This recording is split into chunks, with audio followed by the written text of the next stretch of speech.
hapon, ako po si Ruth Cabal. Pasadahan na natin ang mga rumaratsyatang balita dito sa Frontline Express. Matapos tapyasan ng higit 1 bilyong piso ang proposed budget ng Office of the Vice President para sa 2025, dumalo ulit sa pagdinig ng Kamara si Vice President Sara Duterte. Git ni VP Sara, hindi ang budget ang pinupuntirya ng Kamara kundi daw ang pagpapa-impeach laban sa kanya. Para sa detalye, nasa linya natin si News 5 correspondent Marian Enriquez. Marian, ano pa ba ang sinabi ni VP Sara? Yes, Ruth, sa kanyang opening statement sa House Committee on Good Government, nanindigan si Vice President Sara Duterte na wala siyang ginagawang masama sa paggamit ng pondo ng bayan. Wala rin daw misuse o maling paggamit ng pondo. Kung meron man daw question sa audit report, sasagutin nila ito mismo sa Commission on Audit. Kung may isasampa naman daw na kaso, sasagutin naman daw nila ito sa korte. Ang mga isyong tulad ng misfeasance, non-feasance o malfeasance ay mga kaso na dapat lang daw tingin sa korte.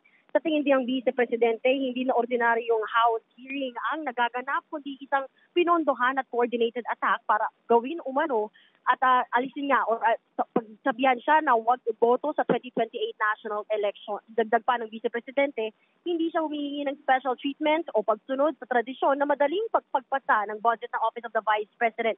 Kung sa tingin daw nila ay hindi sapat ang kanilang mga isinusumurtang dokumento, malaya naman daw ang Kamara na huwag magbigay ng OVP sa budget. Hindi pa nga Sara, hindi ang budget ang pinupuntriyan ng Kamara, kundi ang makakuha ng bala para sa pagpapa-impeach sa kanya. Giit ni quote, nagte-testing sila ngayon o nagpa-practice sila kung ano yung kakagat sa impeachment. And of course, narito ang pahayag ng VP Sara Duterte. What you are trying to do is make a case for impeachment. Hindi naman ako kakandidato sa nalalapit na eleksyon. Hindi ako namumulitika. Ang ginagawa ko lamang ay ang pagtupad sa aking oath of office at campaign platforms na trabaho, edukasyon at mapayapang pamumuhay. Ruth, bahagya pa ngang nagkainitan dito sa House Committee on Public Accounts na si Sarap Paduano, yung chairman, at si Sagip Party List Representative Rodante Marcoleta, na kilalang kaalyado ni VP Sara. Iginit kasi ni Marcoleta na bakit sila minamadris nga yung pagsubite ng OVP sa COA ng kanilang reply tungkol sa notice of disallowance, kayong may 6 na buwan ang binigay para sagutin ito. Kaya tanong ni Paduano, kinukontra ba nito ang komite? Patuloy pa rin nga yung pagdinig ngayon ng Good Government and Public Accountability tungkol nga dito sa budget utilization ng OVP. Yan muna ang latest dito sa Kamara. Balik sa iyo. Marian, gusto ko lang sana malaman kung may tugon yung mga House leaders naman dito sa akusasyon ni VP Sara kaugnay nung niluluto o manong impeachment.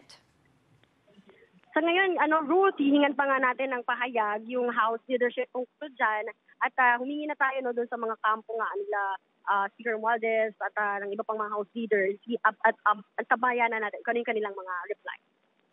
Maraming salamat, Marian Enriquez.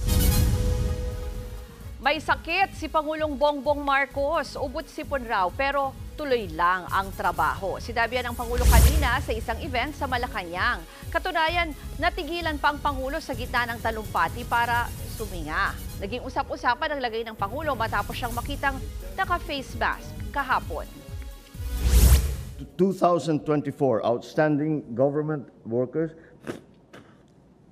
I'm sorry, I have picked up what everybody else seems to have, which is a cough and a cold.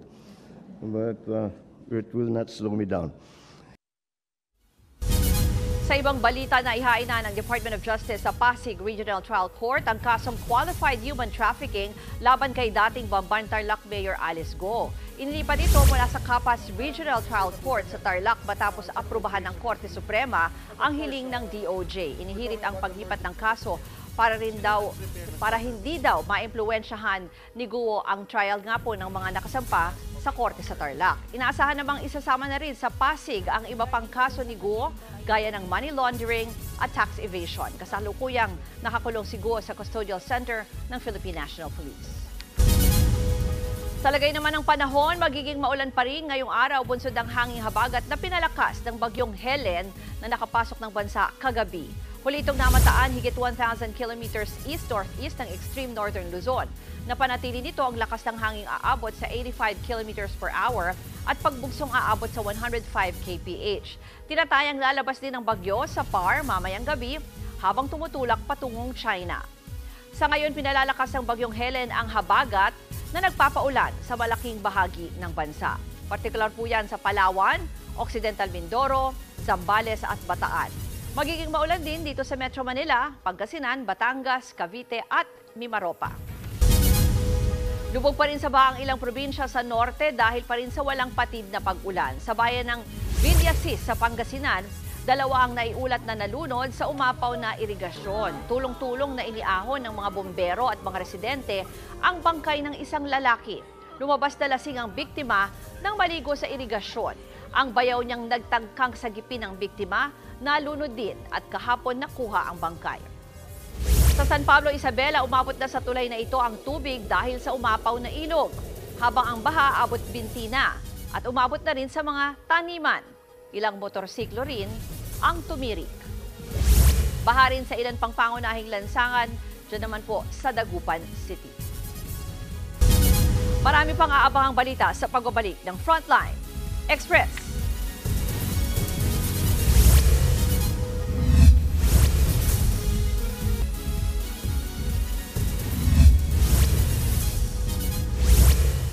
Tumaas ang bilang ng mga pasyenteng na-admit sa National Kidney and Transplant Institute sa Quezon City dahil sa leptospirosis. Bunsod yan ang walang patid na pag-ulan at mga pagbaha. Para po sa detalye, nasa linya natin si JC Cosico. JC, kamusta ang sitwasyon dyan sa NKTI? Ruth, mula nga sa 1 hanggang 2 pasyente, umakit na nga sa 4 hanggang 6 ang na-admit ng mga pasyente may leptospirosis dito nga sa National Kidney and Transplant Institute sa Quezon City. Dahil nga daw yan sa mga pagbaha sa ilang lugar sa Metro Manila, punsod ng bagyong Enteng noong nakaraang linggo. Ngayong araw nga ay may 18 patients na naka-admit dito sa NKTI. At karamihan sa kanila ay mga severe patients at kinailangan ng dialysis dahil nga apektado na ang kidney. Bukod pa dyan ay mayroong 2 pasyente na namatay ditong Sabado dahil nga sa sakit. Nagbumula po ang leptospirosis sa bacteria na galing sa ihi ng hayop gaya ng daga. Maaari ito pumasok sa katawan ng taong may sugat o bitak sa balat. Pwede rin sa mata, bibig o ilong kapag na-expose sa konti ng tubig tulad na lamang ng mga baha. Kabilang nga sa mga sintomas nito ang lagnat, pananakit ng ulo at kalagnan, panginginig, pagsusuka, rashes at paninilaw ng balat at mata. Pero sabi naman ng NKTI ay kung tataas pa yung mga kaso, ay sila raw ay handa na buksan yung kanilang mga ward para nga sa mga lepto patients. Noong ng Agosto ay kinonvert ng NKTI yung kanilang gym para nga maging ward dahil nga sa dami ng mga pasyente dahil naman yan doon sa epekto ng habagat at bagyong Karina. Ruth? JC, nabanggit mo, binuksan na nila yung mga ward nila, no? Pero ngayon ba ay tumatanggap pa rin sila ng mga bagong pasyente ng leptospirosis or may iba pa bang specialty hospitals? Ruth, to be clear, sa ngayon wala pa sila binubuksan na ward doon nga sa NKTI. Ang sabi nila, kung talagang dumagsa yung mga patients, that's the time they will open more wards doon nga sa NKTI. Sa ngayon, they are referring itong mga patients doon sa ibang mga hospitals.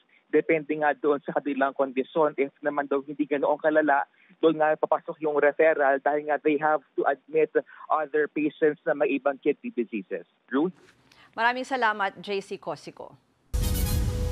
Sa mga kapatid naman nating gumagamit ng LPG o liquefied petroleum gas, posibleng tumasa naman ang presyo nito sa susunod na buwan. Wala pang inalalabas na tansya ang Department of Energy kung magkano ang itataas ang presyo, pero paliwanag ng ahensya, mas mataas ang demand sa LPG sa ganitong panahon kasabay ng taglamig sa maraming bansa. Ngayong buwan lang 55 centavos ang itinaas sa presyo ng kada litro ng LPG. Narito naman ang mga balitang dapat niyong abangan sa Frontline Pilipinas. Ilan pang update kasunod ng pagharap ni VP Sara Duterte sa Kamara, ihahatid ng News 5. 2 dating POGO worker na nawala ng trabaho dahil sa POGO ban, arestado sa pagtutulak ng droga sa Pasay City. At members ng Global Girl Group na Cat's Eye, nagpasample ng Tagalog version ng kanta nilang Touch. Yan ang mabilis na pasada ng mga balitang dapat niyong malaman. Ako po si Ruth Cabal. Magandang hapon.